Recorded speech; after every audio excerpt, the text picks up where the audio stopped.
Il est jeudi, il est 19h10. Vous êtes connectés sur Ville Lumière, c'est donc l'heure d'Intégral Foot, bien évidemment. Petite introduction ce soir avant le lancement de cette émission. À la présentation avec vous, moi-même, Béchir Ben Mefta. Et mon invité sera un invité exceptionnel ce soir. Il s'appelle Hafid Daradji. Il est journaliste, commentateur et on peut dire que il est aussi écrivain. Il fait tout plein de choses et on va en parler. Émission exceptionnelle ce soir, plein de révélations, en sachant que c'est l'un des hommes les plus proches de Nasser Al-Khelaifi. C'est l'une des têtes de gondole de beIN Sport Qatar. C'est le roi des réseaux sociaux avec plus de 5 millions d'abonnés sur Facebook, des centaines de milliers d'abonnés sur Twitter. C'est quasiment le commentateur et journaliste préféré des gens au Moyen-Orient et en Afrique. On va parler avec lui en détail sur sa carrière et sur bien évidemment sa relation avec Nasser Al-Khelaifi, sur Nasser Al-Khelaifi en coulisses, et il va même nous révéler certaines discussions qu'ils ont eues en privé, bien sûr, dans quelques instants. Je tiens, parce que j'enregistre ces introductions après avoir enregistré l'émission. L'émission a été tournée, ou plutôt enregistrée, par téléphone. Donc, on l'a contacté depuis, et il était à Doha, au Qatar. Et donc, la qualité n'était pas très bien. On a fait le maximum pour qu'elle soit le plus lisible possible, pour qu'elle soit le plus compréhensible possible. On espère que, a priori, on l'entend très bien, mais c'est pas top. Je m'en excuse en mon nom et en nom de toute l'équipe de Ville Lumière. Mais en tout cas, j'espère que vous allez apprécier cet épisode. Pour moi, c'était l'un des épisodes les plus, on va dire, intéressants et importants à tourner. On n'a pas pu tout diffuser. On n'a pas pu aussi parler de tous les sujets. Mais aujourd'hui, pour moi, j'ai trouvé ça très intéressant. À vous maintenant de juger dans les commentaires sur Facebook, Twitter et sur la chaîne YouTube aussi Ville Lumière et sur le site www.villelumière.paris. Je vous souhaite une bonne écoute. On revient dans quelques instants. Une petite musique et puis derrière le générique donc, et puis Hafid Daradji en exclusivité avec moi dans Intégral Foot sur Ville Lumière.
De retour dans Intégral Foot et il est là, notre invité, Hafid Daradji. Bonsoir, merci à vous d'avoir accepté notre invitation et bienvenue sur la web radio Ville Lumière. Merci à vous tout d'abord, bonsoir, merci et bonsoir à tout le monde. Donc, je vais vous laisser vous présenter. Vous avez une carrière, le moins qu'on puisse dire, exceptionnelle. Alors, présentez-vous et présentez-nous votre parcours. C'est Hafid Daradji, journaliste algérien. Je suis aujourd'hui commentateur, présentateur à beIN Sport depuis une dizaine d'années, depuis exactement 2008. J'aurai au mois de mai mes 10 années. J'ai commencé avec la télévision algérienne depuis 30 ans, c'est-à-dire en 1988, avec les chiffres 8 qui se répètent à chaque fois. J'avais terminé mes études de journalisme en Algérie en 88. J'ai commencé directement à la télévision algérienne en 88. Avant, j'étais un joueur de basketball, un joueur de football. J'ai joué même au haut niveau dans l'un des clubs les plus populaires en Algérie, le Moudia d'Alger. J'ai commencé ma carrière de journaliste à la télévision algérienne en tant que journaliste, présentateur, commentateur. Je suis devenu 7 ans après rédacteur en chef du service du sport. 4 ans après, directeur de l'information. Et puis après, je suis devenu directeur général adjoint à la télévision algérienne que j'ai quitté depuis 2008. J'ai écrit et je continue à écrire dans pas mal de sites et de journaux, que ce soit en Algérie ou ailleurs dans le monde, dans des sites et des journaux en arabe, surtout Quds Al Arabi par exemple.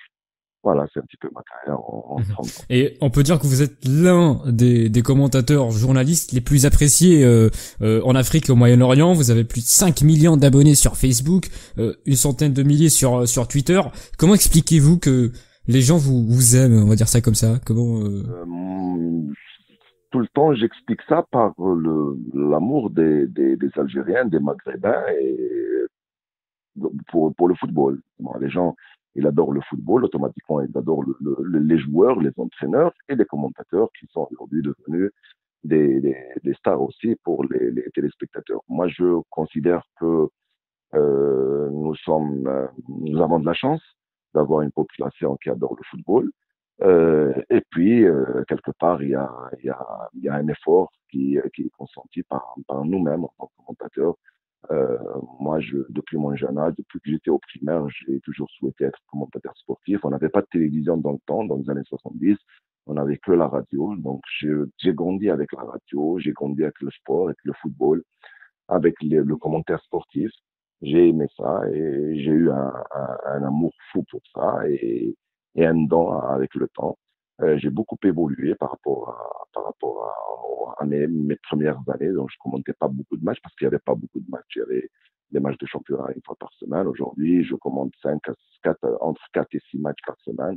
Donc, je suis devenu très apprécié dans le monde arabe, pas uniquement en Algérie. Dans le temps, j'étais très bien suivi, apprécié par les Algériens, les Marocains, les Tunisiens, les Libyens, même avant le satellite. Maintenant, je suis très connu aussi, très apprécié par les gens du Moyen-Orient. Et ça me fait Mhm. plaisir. On va entamer cette interview par un sujet important, le Paris Saint-Germain. Et donc, première question, qu'avez-vous pensé de cette élimination du PSG face au Real? J'ai trouvé ça un petit peu normal par rapport à la situation du Real et à la situation du PSG par rapport au score du match aller. Je pense que le PSG a perdu ses chances lors du match aller en encaissant 2 buts en 10 minutes. En marquant le premier but, ils ont failli marquer un deuxième but, ils n'ont pas su faire ça, ils n'ont pas pu faire ça. Le Real qui était dans une situation très difficile avec la perte du championnat, l'élimination de la Coupe, ils n'avaient que la Champions League. Et ils ont beaucoup respecté le Real Madrid au match aller. Ils ont perdu 3-1. Au match retour, ils ont failli tactiquement. Je pense que c'est une question aussi beaucoup plus de rythme, pas une question de niveau, parce que sur le plan individuel, il y a de la qualité du côté PSG. Mais sur le plan du rythme, la Champions League, c'est un autre rythme que le championnat. Et puis, c'est le rythme du championnat anglais, du championnat italien, du championnat espagnol. Mais français, les Parisiens se sont habitués à jouer avec un rythme moins fort que le rythme anglais, par exemple. Donc, quand ils se sont retrouvés devant une grande équipe qui a un rythme plus fort, donc ils ont senti quelque part une fatigue, malgré qu'ils possèdent de très bons joueurs et des joueurs expérimentés. Je pense que c'est une question de rythme. Le Real Madrid était plus volontaire lors du match retour. Ils ont fait la différence de la manière dont nous avons vécu. Euh, Aujourd'hui, pour vous, qui est le fautif de cette défaite? Est-ce que c'est Unai Emery? Est-ce que c'est les joueurs? Est-ce que c'est Nasser El Khelaifi? On va y revenir après. Qui est le fautif aujourd'hui? C'est un tout. C'est un tout. Quand une équipe perd, c'est tout le monde qui quand une équipe gagne, c'est tout le monde qui gagne. Quand une équipe perd, c'est tout le monde qui perd. Moi, je pense que c'est par rapport au Real Madrid qui était Mhm. très fort lors du deuxième match, très fort tactiquement lors du deuxième match. Vous me dites que c'est l'entraîneur, je pourrais vous dire que quelque part, il a sa part de responsabilité. L'entraîneur, il a sa part de responsabilité. Les joueurs aussi, ils ont leur part de responsabilité. Ils ont failli lors du match aller, ils n'ont pas su garder le score ou bien revenir avec un match nul. L'équipe dirigeante aussi ramenait des joueurs à ce niveau. Il leur fallait un entraîneur aussi à leur niveau. Moi, je pense que Emery, euh, par rapport à Neymar, par rapport à Cavani, par rapport à tout ce beau monde qui existe, par rapport aussi à son bande de touche. Parce qu'une équipe, c'est pas un joueur, une équipe, c'est le banc de touche, une équipe, c'est les vestiaires. Donc, il fallait avoir un entraîneur qui pouvait gérer tout ça, l'équipe, le banc de touche et les vestiaires et la tribune aussi. Parce que des fois, tu as des joueurs dans la tribune. Donc, il fallait gérer tout ça, gérer les stars. C'est pas une Emery, avec tout le respect du doigt pour lui, qui pouvait gérer tout ça. Je pense qu'il n'a pas pu gérer son groupe convenablement sur tous les plans, y compris sur le plan tactique sur le terrain. Vous parlez de Emery qui serait pas réellement l'homme idéal aujourd'hui, l'homme de la situation pour le PSG. Qui serait selon vous l'homme idéal aujourd'hui? Ancelotti, Guardiola, Antonio Conte, Luis Enrique, on sait qu'il y a beaucoup de noms qui... Moi, je pense à Antonio Conte. C'est votre avis? Attends, excusez-moi. C'est votre avis ou c'est une information, Antonio Conte? C'est mon avis. Moi, je pense que le PSG a besoin d'une grande personnalité, pas uniquement d'un entraîneur. Les entraîneurs, il y en a partout. Les entraîneurs, il y a une vingtaine de bons entraîneurs. Mais une personnalité et un meneur d'hommes qui peut gérer l'équipe, le vestiaire et la tribune et le banc de touche. Donc, il leur faut une grande personnalité très respectée par les joueurs qui s'impose et qui impose ses idées. Moi, je pense beaucoup plus à Conte, Sampan, Guardiola, bien sûr. S'ils arrivent à avoir Guardiola, ça serait la meilleure des choses. S'ils arrivent à avoir Mourinho aussi, ça serait la meilleure des choses. Mais moi, je pense à Conte parce qu'il risque de quitter Chelsea à la fin de la saison. Mourinho, c'est difficile de ramener aujourd'hui. Guardiola aussi, c'est difficile de l'arracher de Manchester City. Donc, moi, je trouve que Conte peut faire la suite. Aujourd'hui, dans la rédaction de Bein, quel est le nom qui circule le plus, on va dire ça comme ça, au Qatar, en tout cas, dans la rue ou C'est pas une vraie source et c'est pas une référence. Donc, ça circule dans toutes les rédactions, mais croyez-moi, il y a pas beaucoup de gens qui savent à Bein ou ailleurs. Il y a pas beaucoup de gens qui savent beaucoup de choses sur le PSG. Ça se décide à un niveau vraiment très haut. Donc, c'est pas au niveau d'une rédaction que les gens peuvent avoir une information quelconque. Ils peuvent communiquer, ils peuvent imaginer, ils peuvent couper et regrouper des informations d'ici et là, mais avoir une information précise dans une rédaction, que ce soit en France ou à Doha, c'est vraiment difficile. Ouais, voilà, c'est ma question. Est-ce qu'aujourd'hui les infos du PSG sont déjà connues au Qatar puis en France, ou est-ce que c'est pas ça? Ça dépend, des fois en France puis au Qatar, des fois au Qatar puis en France. Ça dépend de la stratégie, ça dépend de celui qui donne l'information, ça dépend de celui qui ramène l'information. Il n'y a pas une règle exactement, mais c'est les règles qui s'imposent partout dans le monde quand il y a une équipe comme ça qui est gérée par des gens qui ont des chaînes de télévision. Donc, c'est pas ni les premiers ni les derniers. Il n'y a pas une stratégie bien précise, mais c'est des informations qu'on peut avoir et des informations qu'on peut arracher aussi et qu'on peut imaginer. Bon, c'est une question dont beaucoup de gens ont la réponse et elle est assez simple, hein, mais j'aimerais avoir votre réponse à vous, Afid Daraji. Pourquoi le Qatar investit tant au Paris Saint-Germain? Qu'est-ce qu'ils y gagnent? Moi, je pense que un investissement, c'est un investissement, que ce soit dans le sport ou bien dans l'agriculture ou bien dans l'industrie. Moi, je pense que les Qataris ont bien vu d'investir tout d'abord dans le football parce qu'ils ont investi partout dans le monde et partout dans tous les domaines, dans les médias. Vous allez me dire, qu'est-ce qui pousse un pays à investir dans les médias? Qu'est-ce qu'il gagne? Vous allez me dire aussi qu'est-ce qu'il gagne dans le football. Le gain, c'est pas uniquement matériel, c'est pas uniquement de l'argent, mais la notoriété aussi, elle est aussi importante. L'image de marque, elle est aussi importante. Moi, je pense, à mon avis, que l'investissement sur le PSG, c'était un investissement sur la France tout d'abord, sur Paris deuxièmement, sur l'Europe, et puis après, c'est un club de football. Ils l'ont rendu ce qu'il est aujourd'hui. Personne ne peut nier l'apport des Qataris pour le football français, spécialement pour le PSG. Ils l'ont rendu un club différent des équipes du PSG dans le temps.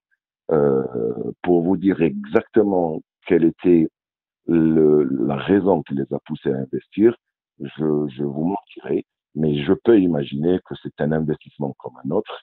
Et je peux imaginer aussi que c'est beaucoup plus mettre les pieds en France, mettre les pieds en Europe et avoir cette notoriété qu'ils ont aujourd'hui. Ils sont sollicités aujourd'hui par d'autres clubs, d'autres grands clubs pour les sponsoriser, pour investir dedans. Ça, je le sais. Donc, Mhm. c'est une Et notoriété. donc la question aussi que tout supporter parisien se pose, si Paris ne gagne pas la Ligue des Champions d'ici 2022, est-ce que les Qataris partiront? C'est difficile de répondre à cette question et je ne pense pas que les Qataris pensent de la sorte. Certainement, ils ont cet objectif de gagner la Champions League européenne parce qu'en France, ils ont tout gagné. C'est un objectif qui n'est pas facile, surtout avec la force du Barcelone, du Real, du Bayern, de la Juve, des clubs anglais qui reviennent sur la scène aujourd'hui, ça devient très difficile. Et je reviens aussi sur le plan technique pour vous dire que le rythme du championnat joué en France par le PSG est différent du rythme des Italiens, des Anglais et des Espagnols. Et des Allemands aussi, c'est ça un petit peu qui fait la différence. Donc c'est pour ça, je pense que qu'avoir un entraîneur, une grande personnalité en tant qu'entraîneur qui peut euh, emmener cette équipe du PSG plus haut et plus fort, il est nécessaire. Difficile de dire qu'ils vont gagner la Champions League d'ici 2022 et difficile de dire qu'ils ne vont plus gagner cette Champions League parce que c'est une question de rythme. Ils n'ont pas le rythme, le rythme très élevé pour pouvoir jouer le Barça, le Real, le Bayern, la Juve et d'autres clubs, grands clubs anglais. Je pense pas que les Qataris quitteront parce qu'ils n'arriveront pas à gagner la Champions League. C'est un objectif important, mais c'est pas pour ça qu'ils vont quitter. Moi, je connais un petit peu les Qataris. Ils ont cette force mentale et ils ont cette volonté de faire toujours mieux. Donc, ils vont continuer à croire, à croire même jusqu'à 2030. Donc pour vous, qu'est-ce qui manque à ce PSG pour devenir une grande équipe?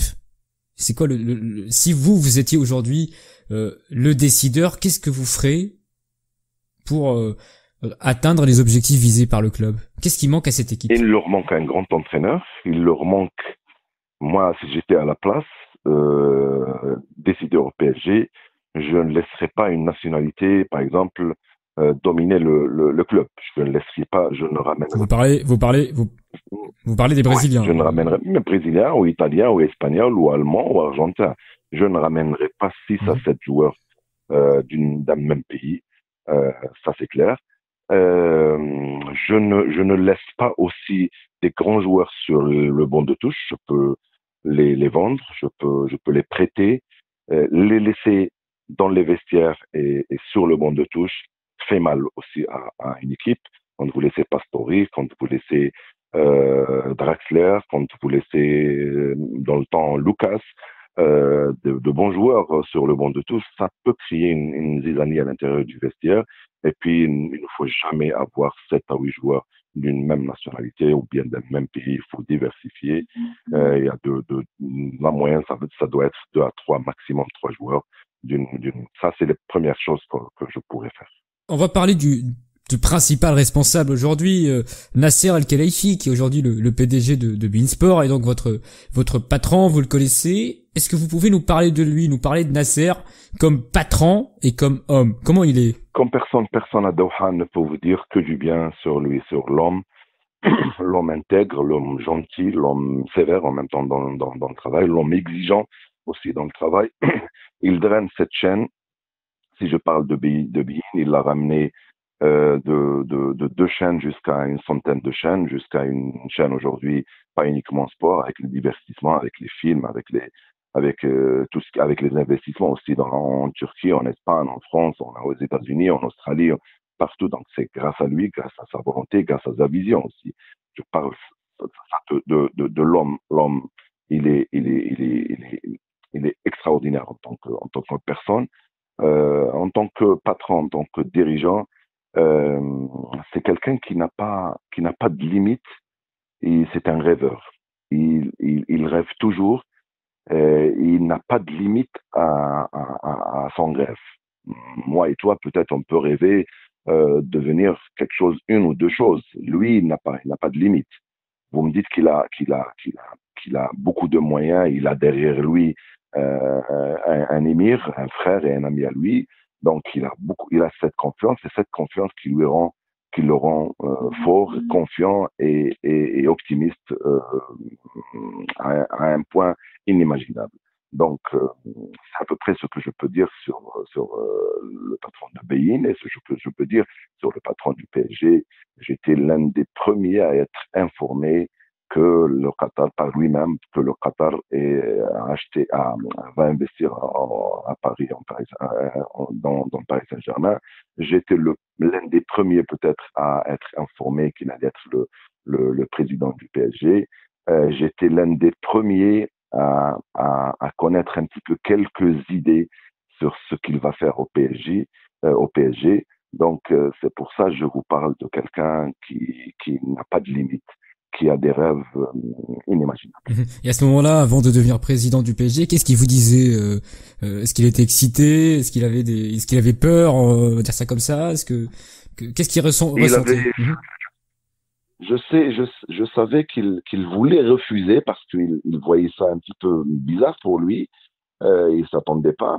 Mais il n'a pas osé, bien sûr, refuser. On ne peut pas refuser à son émir une mission encore comme ça.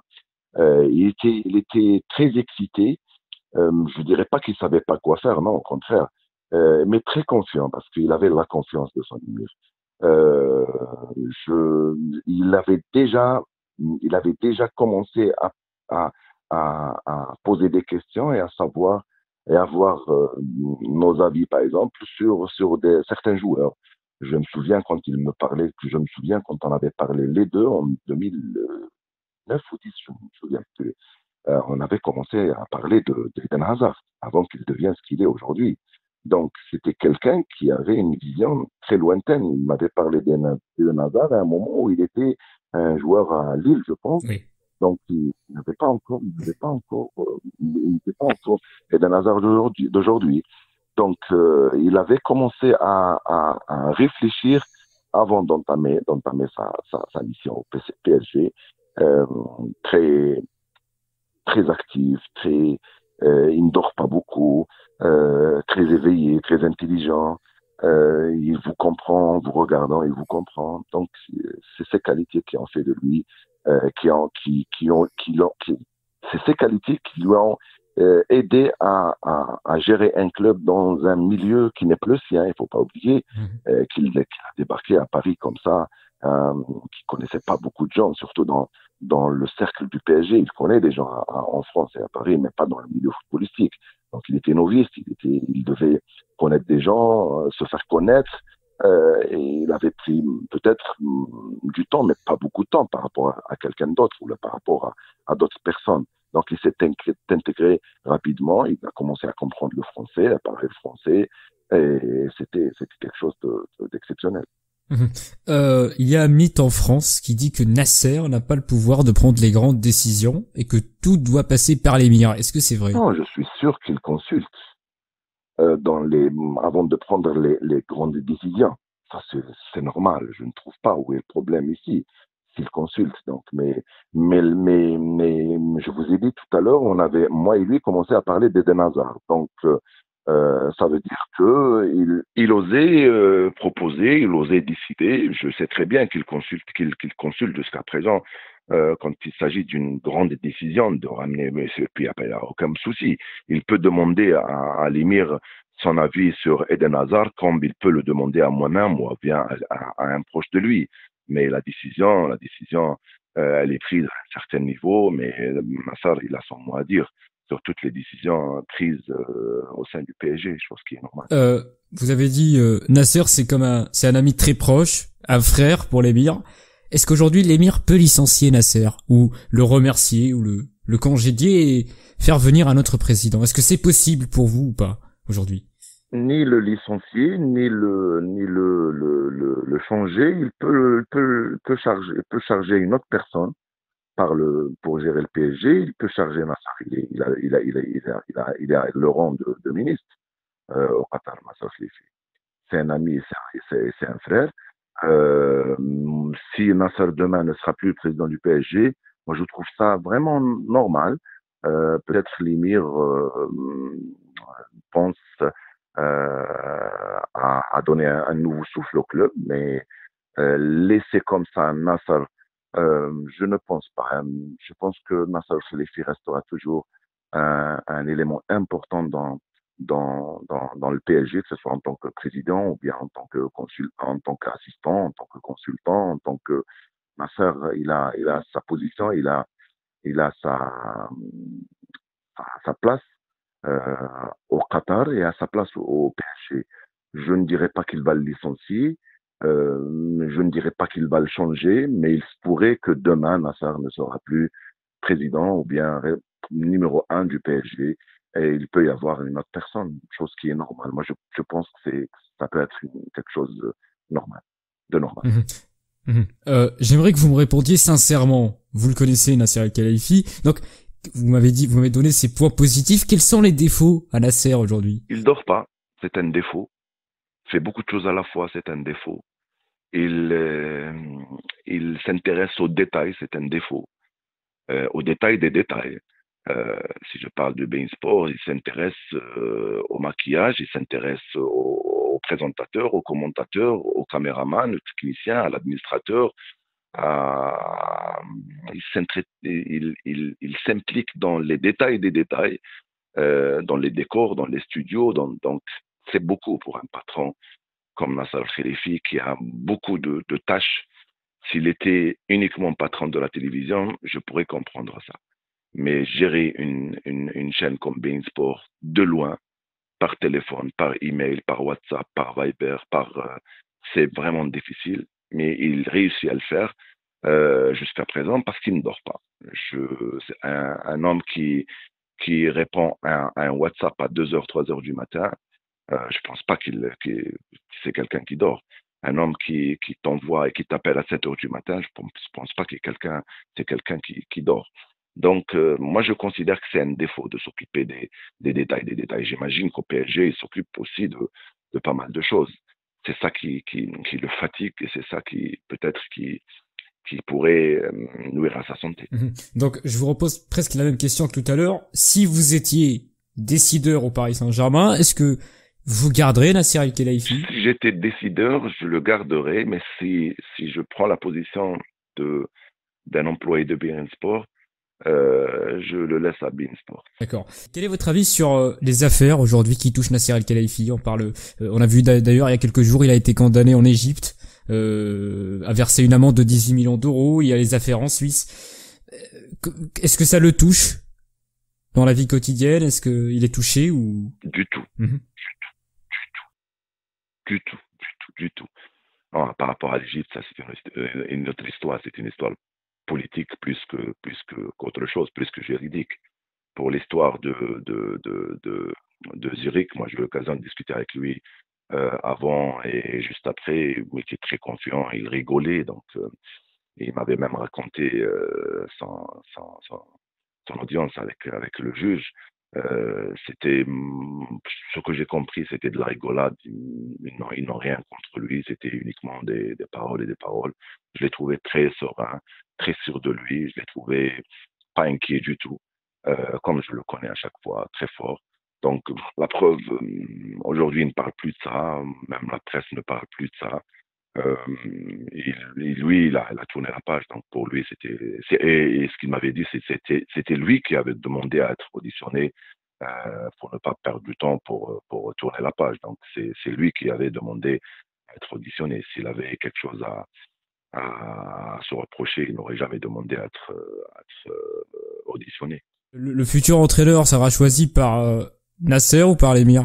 Difficile de répondre à cette question, mais il sera choisi par le PSG. Donc par le PSG, par le PSG, que ce soit l'émir. Non, mais le PSG aujourd'hui appartient aux Qataris.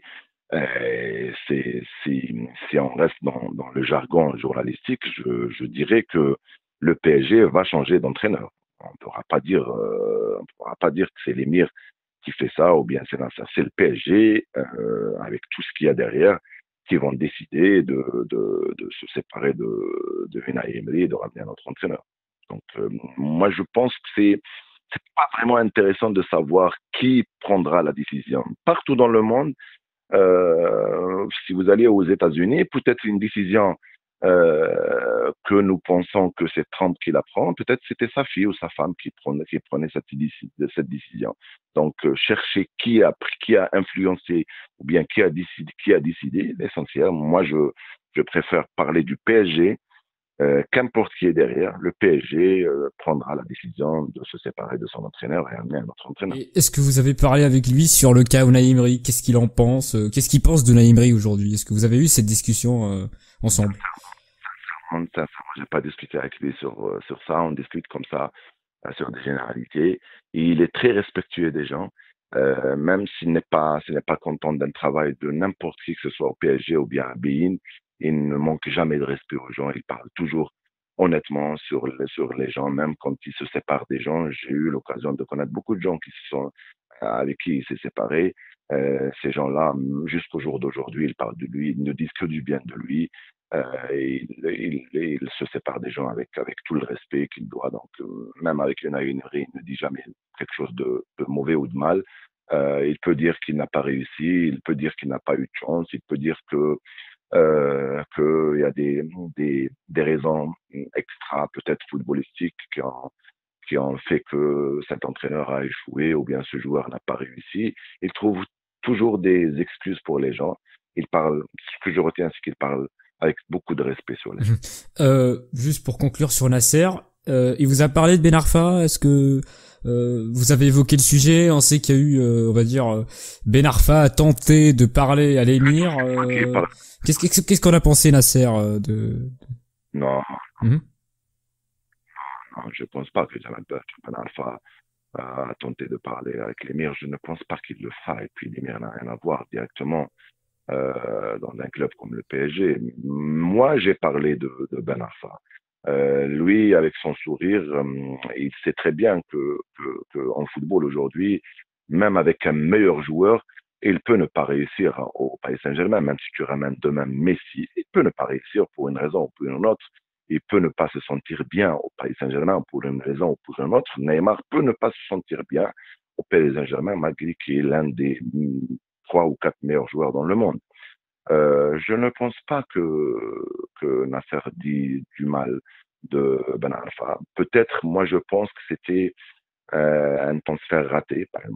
Moi, ça c'est mon avis. Moi, si j'étais président du PSG, je ne ramènerais jamais Ben Arfa. C'est pas parce qu'il ne sait pas jouer au football, c'est pas parce qu'il n'est pas un bon joueur, au contraire. Peut-être parce qu'il, avec sa mentalité, il ne s'adapte pas avec le PSG, avec tous les stars qui existent. Ben Arfa, lui, c'est un star, donc il préfère évoluer dans un milieu où il est le star numéro un ou deux, par exemple.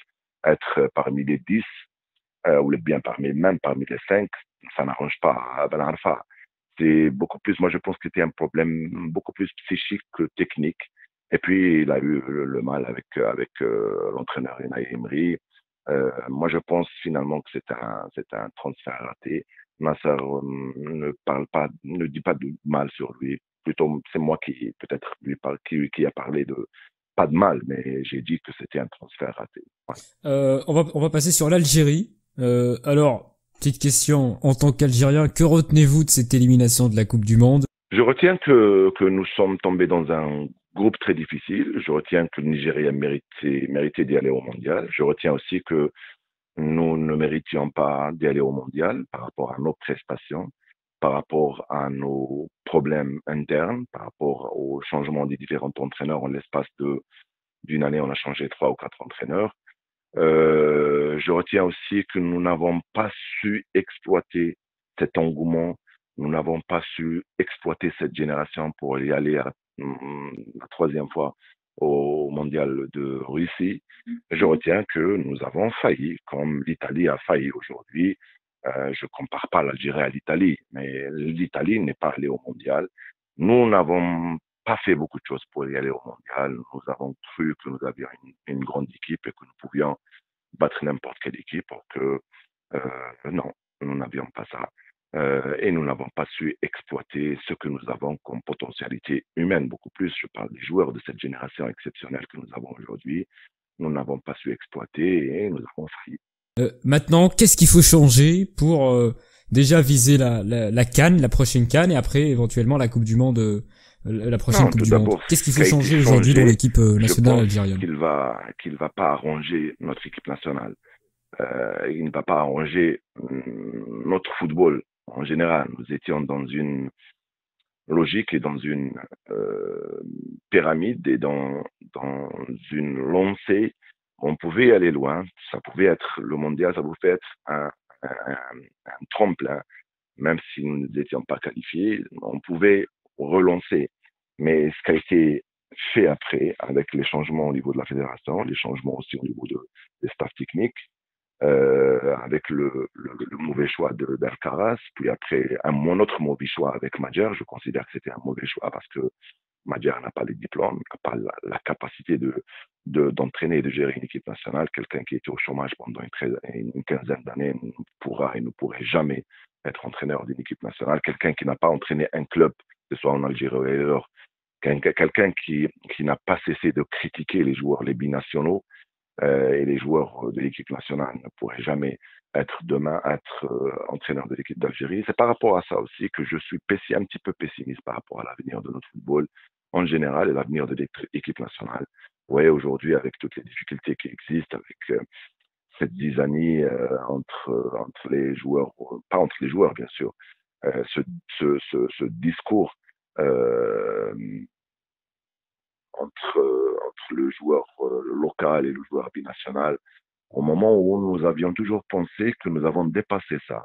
Finalement, on est revenu une vingtaine d'années en arrière et, et c'est dommage. C'est dommage. Parmi les équipes aujourd'hui africaines qualifiées à la Coupe du Monde, quelles sont leurs chances? Je parle de la Tunisie, du Maroc, du Nigeria.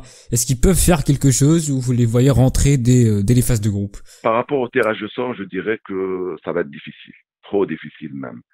Le Nigeria peut-être pourra faire quelque chose. Les autres qui sont tombés malheureusement dans des groupes vraiment difficiles, ils n'ont pas une équipe vraiment costaud. L'Égypte, c'est uniquement Mohamed Salah. La Tunisie, c'est pas encore costaud. Il leur faut peut-être du temps. Le Maroc, peut-être. Je peux le considérer mieux que la Tunisie et l'Égypte. C'est une équipe qui n'a pas perdu lors des éliminatoires. C'est une équipe qui a beaucoup de potentialité humaine, que ce soit au Maroc ou ailleurs. Moi, je ne suis pas trop confiant, je ne suis pas trop optimiste pour les équipes africaines. Quoique le Nigeria, s'ils seront bien sur le plan mental, ils pourront faire mal facilement. Euh, Aujourd'hui, on a vu il y a quelques jours le Maroc qui a déposé sa candidature pour la Coupe du Monde 2026. Alors déjà, ma première question c'est pourquoi l'Algérie aujourd'hui n'a pas tenté on va dire n'a pas tenté de faire une Coupe du Monde comme le Maroc. Et est-ce que vous pensez que que le Maroc a des chances de gagner, donc d'accueillir cette Coupe du Je Monde? commencerai par l'Algérie. L'Algérie n'a pas déposé parce qu'elle sait très bien qu'elle n'a pas les capacités de le faire. Pays qui n'a pas organisé une Coupe d'Afrique depuis 30 ans, je ne pense pas qu'il pourra organiser une Coupe du Monde. Une Coupe du Monde, c'est grandiose. Et puis, quelle Coupe du Monde? Une Coupe du Monde avec 48 équipes, pas avec 32 équipes. Il ne faut pas oublier qu'en 2026, nous allons jouer un mondial avec 48 équipes. Et par rapport à ça aussi, je peux vous dire aujourd'hui, et surtout par rapport à ce qui s'est passé hier au congrès de la FIFA à Bogota, je peux vous dire que le Maroc a peu de chance, malheureusement. Malgré que c'est sa cinquième candidature, je pourrais dire qu'il a peu de chance par rapport aux décisions qui ont été prises au congrès, par rapport aussi à leur adversaire qui est les États-Unis, le Mexique, le Canada et l'Argentine, ces trois continents, envers un pays euh, qui a des potentialités, qui a les moyens, mais je ne pense pas que la FIFA va encore donner cette Coupe du Monde à un pays arabe et va encore donner cette Coupe du Monde au Maroc devant les États-Unis, le Canada et l'Argentine. Ça, c'est mon avis. Et je pense, hein, vous allez retenir ça. Je pense que le dossier du Maroc ne sera même pas retenu et présenté le 2 juin. Il sera éliminé avant le congrès, avant le 12 juin, pour des raisons que je ne pourrais expliquer parce que c'est lent à expliquer, c'est lent à détailler. surtout avec cette commission désignée par la FIFA pour y aller faire des visites au Maroc, aux États-Unis, au Canada et en Argentine. Je pense que c'est une manière d'éliminer le dossier marocain avant le 12 juin, malheureusement. Quelle est aujourd'hui, selon vous, la meilleure équipe en Afrique? Entre le TP Mazembe, l'Espérance de Tunis, le Club africain, le Raja Casablanca, etc. Quelle est aujourd'hui la meilleure équipe? Difficile de répondre à cette question. Généralement, les meilleurs, c'est ceux qui gagnent les titres. Mais depuis que l'Ahli d'Égypte et l'Espérance de Tunis ont reculé pendant ces dernières années, il y a eu beaucoup d'équipes qui ont émergé. Il y a eu aussi l'Algérie qui est arrivée 2 fois en finale de la Champions League grâce à l'entente de Sétif et l'USMA d'Alger. Dire quelle est la meilleure équipe, je ne pourrais citer que le TP Mazembe, un club mieux structuré par rapport à d'autres équipes, que ce soit en Égypte, en Tunisie, en Algérie. Je considère que le TP est l'une des meilleures équipes africaines, si ce n'est pas les meilleures, durant les 5 dernières années. Euh, je préfère en rester là et dire que le TP est le meilleur. Quel est le meilleur championnat en Je Afrique? pense au championnat marocain et tunisien. Je ne connais pas vraiment le championnat nigérian, camerounais et d'autres. Le championnat égyptien aussi, il est fort. Il n'y a pas un championnat qui se distingue par rapport à d'autres. Il y a toujours des problèmes organisationnels, des problèmes de, d'infrastructure au niveau de la gestion des fédérations. On ne peut pas dire qu'un championnat est meilleur qu'un autre. Ils ont presque la même valeur, quoique en Égypte, en Tunisie, en Afrique. Je pense qu'ils se distinguent un Au petit peu niveau d'un moment des à l'autre. infrastructures, est-ce que vous pensez pas que le meilleur, ça reste le championnat d'Afrique du Sud? Au niveau des stades, Tout à fait. etc. Ah, j'ai oublié, tout à fait. Au niveau des infrastructures et d'organisation, peut-être qu'ils n'ont pas euh, la qualité individuelle qui existe en Égypte, en Tunisie, au Maroc et en Algérie, mais ils ont cette organisation parce que vous êtes en train de parler d'un grand pays comme l'Afrique du Sud, vous êtes en train de parler d'un grand pays sur le plan politique, économique, culturel, sportif aussi. Ils ont organisé la Coupe du Monde 2010. C'est pas n'importe qui peut organiser une Coupe du Monde. Ils ont organisé la Coupe du Monde 2010, la Coupe du Monde du rugby, la CAN à 2 reprises. Ils ont beaucoup de capacités sur le plan infrastructure et organisationnel. Vous avez bien fait de me rappeler l'Afrique du Sud, c'est les meilleurs. Il y avait j'ai vu, en tout cas sur internet, certaines rumeurs, comme quoi vous allez lancer une chaîne de télé. Est-ce que c'est vrai, Afid Darabi? Non, non, j'ai lancé, ça fait 3 jours, mon site internet et ma chaîne sur YouTube, parce qu'il y a beaucoup de gens qui m'ont demandé de faire ça. Et parce que aussi, il y avait beaucoup de chaînes YouTube qui se prennent pour Hafid Daradi. C'est pour ça que j'ai préféré faire ça. Et j'ai fait mon site internet qui est avec mes pages Facebook, Twitter, Instagram et autres. Faire une chaîne aujourd'hui, je suis très bien à Doha. Je gagne ma vie convenablement. Je fais mon boulot aussi convenablement. Je suis très à l'aise avec ma famille. Faire une chaîne aujourd'hui à faire où en Algérie, c'est difficile. Je ne le fais pas, euh, même pour tout l'or du monde, parce que c'est pas organisé, c'est pas possible de le faire. Ailleurs dans le monde aussi, c'est difficile. Faire une chaîne aujourd'hui, c'est vraiment difficile. Je ne pense même pas pour le moment, peut-être plus tard, mais c'est pas un de mes projets. Quelle a été votre idole en tant que commentateur aujourd'hui? Quel était votre exemple? Difficile, difficile. Moi, depuis mon jeune âge, j'étais pas lié par rapport à un commentateur. J'avais admiration pour le commentaire sportif. Dans le temps, je n'avais pas de télévision chez nous jusqu'à à la mi des années 70, jusqu'au 74, 75, on a eu notre première télévision. Donc, citer un nom qui était mon idole, peut-être je vous mentirais, mais il y avait beaucoup de commentateurs en Algérie qui ont marqué ma génération, comme Mohamed Salah de la radio, comme Denis Fadia de la télévision, comme beaucoup de commentateurs de chaînes de radio, que ce soit en langue française ou bien en langue arabe. Mais vous dire que j'étais euh, marqué par un commentateur spécialement, je vous mentirais. J'étais très attiré par le commentaire sportif. Vous avez commenté des milliers de matchs. Quel match vous a le plus marqué? C'est Algérie-Égypte à Omdurman par rapport à tout ce qui s'est passé, tout ce qui a entouré ce match.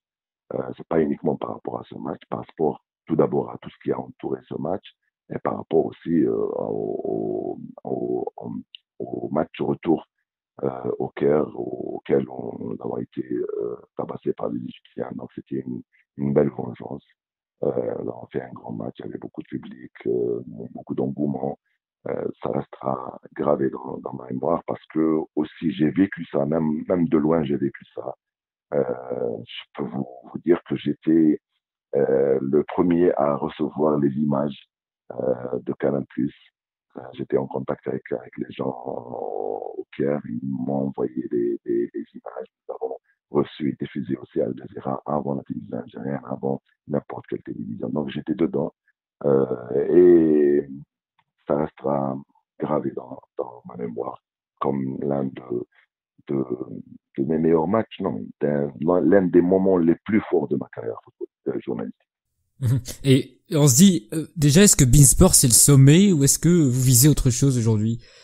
Non, sur le plan individuel, bien sûr, on vise toujours quelque chose de meilleur, mais en tant que chaîne, en tant que télé, il n'y a pas mieux que le Bein aujourd'hui dans le monde arabe, que ce soit dans le même pays en Algérie ou bien dans un autre pays. Aujourd'hui, Bein dispose de tous les droits sportifs. Aujourd'hui, même si on pense à l'avenir, aujourd'hui, Bein détient les droits du Mondial 2026, des Jeux Olympiques jusqu'à 2024, des compétitions africaines jusqu'à 2028, asiatiques jusqu'à 2026. Donc, pour moi, mon avenir les 10 prochaines années, ça serait ici. Après, j'aurai plus de 60 ans, je prendrai ma retraite tranquillement, peut-être, je ferai un petit projet individuel en Algérie ou ailleurs, mais je ne vois pas une autre chaîne meilleure que Bein Sports. J'ai vu que vous avez écrit un livre. Ça parle de sport ou de politique? Ça parle de quoi De livres, ça parle de tout, de sport et un petit peu, pas de politique, mais un petit peu des affaires de mon pays. Parce que vous savez, mon pays, depuis quelques années, il y a une situation un petit peu euh, difficile, différente, bizarre, on peut tout dire. Je commente les événements en Algérie, je suis très lié à mon pays, j'écris quotidiennement sur ma page Facebook. C'est pour cette raison que j'ai créé mon site internet qui n'est pas un site d'information, mais mon propre site, là où j'écris mes mémoires, j'ai repris tous mes anciens écrits.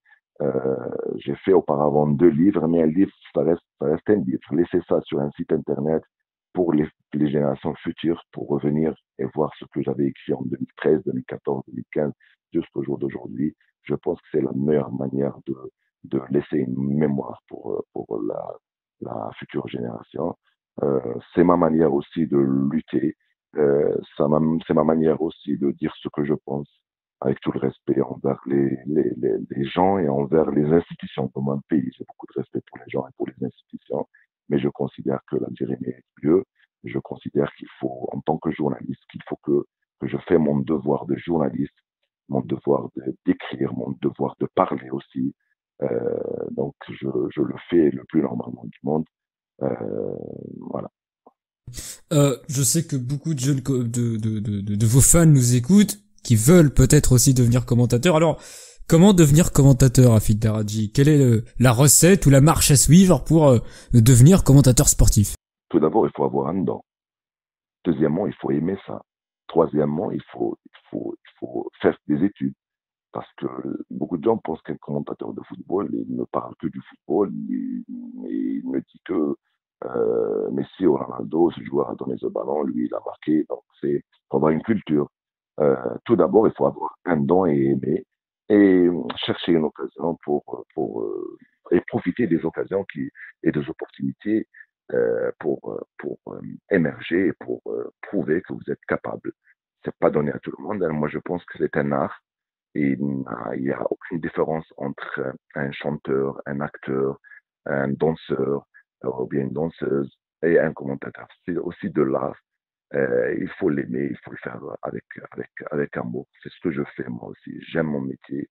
Je le fais avec mes tripes, avec amour, et je pense que j'ai profité de mon don, parce que j'ai aimé ça depuis mon jeune enfance, depuis le primaire. Donc, c'est ça qui a fait que je continue à avoir le plaisir de faire ce métier, parce que aussi c'est important de continuer à avoir l'envie et le plaisir. Moi, j'ai toujours eu et j'ai toujours l'envie et le vouloir de faire mieux. Juste, je vais pour conclure une dernière question qui n'était pas prévue, mais est-ce que vous choisissez les matchs que vous commentez ou est-ce que c'est vos dirigeants qui le Non, il y a un responsable qui choisit les matchs. Moi, je n'ai jamais choisi un match. Je le fais jamais. Pour moi, bon, je fais généralement les grands matchs, mais je ne choisis jamais un match. Chaque semaine, il y a 4, 5, 6 grands matchs. Nous sommes 4 ou 5 joueurs, commentateurs classés niveau A, donc on fait ces grands matchs. Il y a un tour, on fait le tour sur les grandes équipes, le Barça, le Real. Donc chaque 2, 3 semaines, nous avons Barça, le Real, les grands clubs anglais, italiens. Donc moi, je ne choisis jamais mes matchs. Pour moi, c'est comme un joueur de football, il ne choisit pas ses matchs. Un joueur de Messi joue contre le Real, il joue aussi contre les Ganes, donc il ne peut pas leur dire je ne joue pas contre les Ganes et contre Betis ou bien contre un petit club. Aussi, moi aussi, je refuse jamais et je choisis jamais mes matchs. Vous faites les déplacements ou la plupart du temps vous êtes Oui, quoique ces 2 dernières années, nous ne voyageons pas beaucoup, mais dernièrement, j'étais à Manchester pour faire le derby entre City et Manchester United. On se déplace. Cette année et l'année passée, pas souvent, mais on se déplace quand il faut, quand il y a un grand événement. En Coupe du Monde, on y va, en Coupe d'Europe aussi, en finale Champions League, les demi-finales, les quarts de finale, quand il y a des grands matchs en championnat d'Espagne, Real Barça, à Paris aussi, quand il y a le PSG, et Marseille et Lyon, on est en Espagne, en Angleterre aussi, on se déplace beaucoup parce qu'il y a beaucoup de grands matchs. Pas autant, mais on se déplace quand il faut. En tout cas, Hafid Daradji, merci beaucoup pour cette interview, ça a été très passionnant en tout cas, merci à vous. Merci beaucoup à vous aussi, c'est très gentil et ça m'a fait vraiment plaisir. Bonjour à tout le monde. Merci. Merci en tout cas à vous de nous avoir suivis. Rendez-vous lundi prochain avec Geoffroy Garretier pour revenir sur l'élimination du PSG en Ligue des Champions et on va aller parler de plein de sujets différents. Merci à tous de nous avoir suivis. Je vous donne donc rendez-vous lundi 19h10. Je vous souhaite une bonne soirée.